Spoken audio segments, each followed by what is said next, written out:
नमस्कार, मैं अनूप कुमार मिश्र सेहत की बात में एक बार फिर हाजिर हूं आपके सेहत से जुड़े नए मसले के साथ। आज बात करेंगे पिगमेंटेशन की और इस बातचीत पर हमारे साथ खास तौर पर मौजूद है डॉक्टर दीप्ति राणा।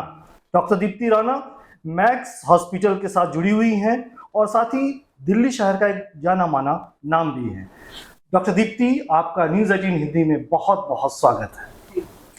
बातचीत की शुरुआत में करता हूं कि आपके पास बहुत सारे पेशेंट्स आते होंगे जिनको गोरा होने की चाहत है बहुत। तो इनमें से उन पेशेंट्स का नंबर कितना होगा, परसेंटेज कितना होगा जो पिगमेंटेशन का शिकार है? पिगमेंटेशन एक स्किन क्लिनिक में I think most common problem है जिसके लिए पेशेंट्स आते हैं। सो I would say 30 to 40% patients pigmentation के जरूर होते हैं। पिगमेंटेशन समझना बहुत जरूरी है। बहुत सारे लोगों को इस चीज़ का नॉलेज नहीं है कि पिगमेंटेशन क्या है और वो खुद से घर से जो यूट्यूब में या दूसरी वेबसाइट से उनको जो नॉलेज मिलती है उसके अकॉर्डिंगली वो अपना ट्रीटमेंट शुरू कर दें। तो हमारे दर्शकों को पहले आप ये बताइए कि असल में पिगमेंटेशन है क्या और उसको शुरुआती दौर पर पहचाना कैसे जा सकता है? जी, सो पिगमेंटेशन होता है स्किन का कालापन, सिंपल लैंग्वेज में। मतलब स्किन थोड़ी सी डार्क दिख रही है या कहीं कहीं पे स्पॉट्स, काले धब्बे जैसे या कुछ ब्राउन स्पॉट्स जो अक्सर शुरुआत में हल्का चेंज इन कलर दिखता है, वो होता है बिगिनिंग स्टेप ऑफ पिगमेंटेशन, मतलब कालापन होना स्किन का। उसके बहुत सारे तरह होते हैं, वो सब हम धीरे धीरे फिर असेस करते हैं पेशेंट्स को कि किस तरह के स्पॉट्स हैं, क्या है, क्यों है। वो धीरे धीरे पेशेंट से मिलके असेस करके पता चलता है कि क्यों पिगमेंटेशन के स्पॉट्स हो रहे हैं। ठीक, तो इसके हम कॉज के पीछे जाएं कि असल वजह कौन सी होती है जिसकी वजह से पेशेंट्स पिगमेंटेशन का शिकार होते हैं? तो पिगमेंटेशन का सबसे जरूरी कॉज है प्रेगनेंसी, सब लोग जानते हैं। दूसरा है पिंपल्स जब होते हैं तो बहुत सारे बच्चों को या टीनेजर्स को आदत होती है पिंपल्स को टच करने की, फोड़ देते हैं कि जल्दी चला जाएगा, तो अक्सर मार्क्स छोड़ देते हैं पिंपल्स। सो वो पिगमेंटेशन एक उस वजह से होगी जो हमने की उसको नोच के या खरोच के। तीसरी चीज है सनस्पॉट्स, जो सोलर लेंटिजेस जिनको बोलते हैं, जो यूजुअली एल्डरली में बहुत हमें मिलते हैं, चेहरे में, गर्दन पे, हैंड्स पे मिलते हैं। और लास्ट चीज होती है कि कोई अंडरलाइन डिजीज है या कोई मेडिसिन ले रहे हैं जिसकी वजह से कालापन या पिगमेंटेशन हो। फीमेल्स की तरह मेल्स में भी गोरा दिखने की चाहत बहुत ज़्यादा है, तो ये पिगमेंटेशन मेल्स के कॉज क्या है और उसमें किस तरीके के साइंस होते हैं कि मेल्स ये समझ जाएं कि अब हमारी स्किन खराब हो रही है, अब हमें किसी से कंसल्ट करने की ज़रूरत है? सो मेल्स अक्सर उनको लगता है कि सनस्क्रीन लगाना हमारे लिए नहीं है, ये तो लड़कियों का काम है, फीमेल्स का है, जरूरी नहीं है, हमें क्या करना सनस्क्रीन लगा के। पर जब उन्हें कहीं जाना है, शादी है या कोई इंपॉर्टेंट इवेंट है जहाँ उनके लिए प्रेजेंटेशन जरूरी है, तब उन्हें लगता है मैं तो अच्छा नहीं दिख रहा हूँ, मुझे साफ बेटर दिखना चाहिए, कपड़े अच्छे हैं बट शक्ल अच्छी नहीं दिख रही है। तब उनके कंसर्न शुरू होते हैं, तब उन्हें रियलाइज होता है अच्छा कुछ लैकिंग है, तो मुझे आई थिंक इसके लिए ट्रीटमेंट करना है। तब वो स्टार्ट करते हैं मॉइस्चराइजर और सनस्क्रीन से, वो भी कभी कभी बट यूजुअली स्टार्ट कर देते हैं। जनरली आजकल जो टीवी में एड्स आते हैं, एड्स में जो गोरा होने का सब्ज़ बाग दिखाया जाता है, तो वो सब्ज़ बाग कितना सही और कितना गलत साबित होता है? सो उन्होंने भी कुछ तो रिसर्च करी ही होगी।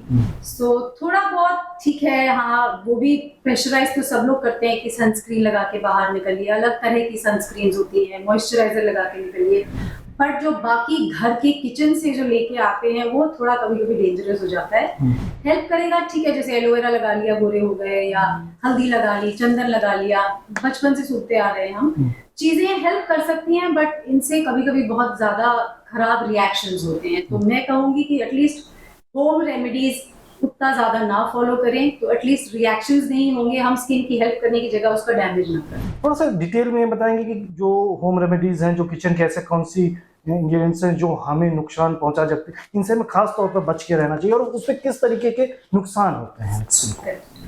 सो बहुत सारी चीजें होती हैं, जैसे चंदन हल्दी लगाते हैं, उसमें नींबू डाल देते हैं, टमाटर के पैक्स लगाते हैं, आलू का जूस लगाते हैं बहुत लोग नई नई चीजें, पपीता, केला, ये सब यूज करते हैं।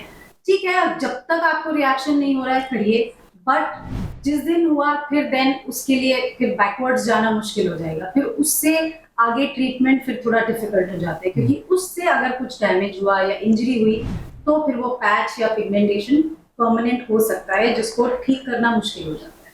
तो इसीलिए ये स्पेशली जो ये चीजें जो बर्न कर सकती हैं स्किन को, जैसे टमाटर हुआ, नींबू हुआ, नहीं लगाना चाहिए। जी। हल्दी एक एंटी इन्फ्लेमेटरी एजेंट है, लेकिन उससे कभी कभी बहुत लोगों को बहुत नुकसान होता है। तो कुछ चीज बहुत माइन्यूट क्वांटिटी में ठीक है, बट कुछ भी चीज ज्यादा यूज करने से डेफिनेटली प्रॉब्लम्स हो सकती है। जी।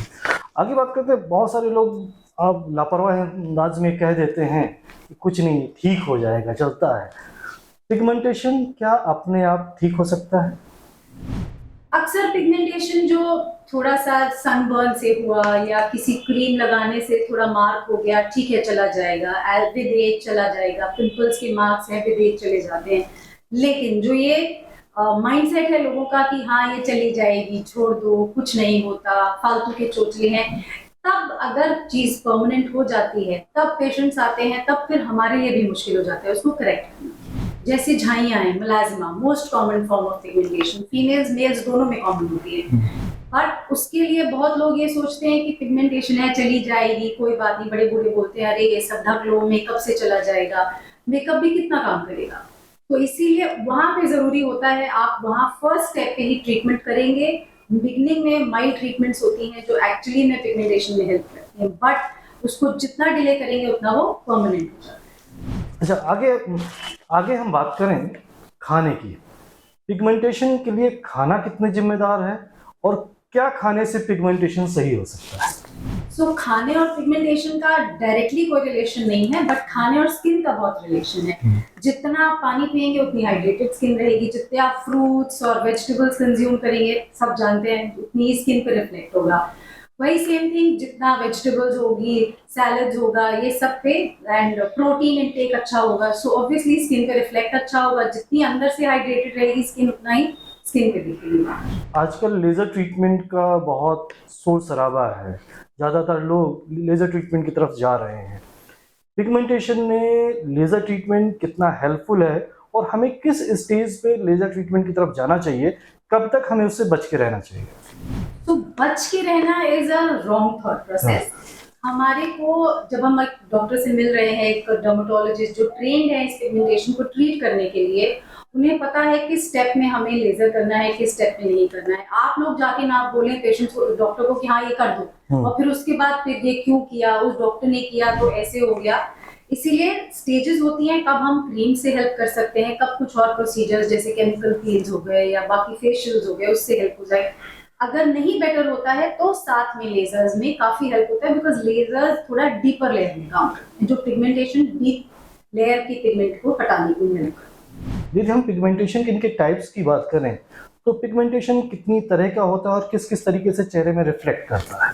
सो पिगमेंटेशन के तरह सबसे पहले सबसे कॉमन जो बहुत फेयर स्किन में बहुत कॉमन होता है, फ्रेकल्स जिसको बोलते हैं, छोटे छोटे पिन पॉइंट ब्राउन स्पॉट्स होते हैं आईज के राउंड चीक्स पे, किसी किसी के फोरहेड पे।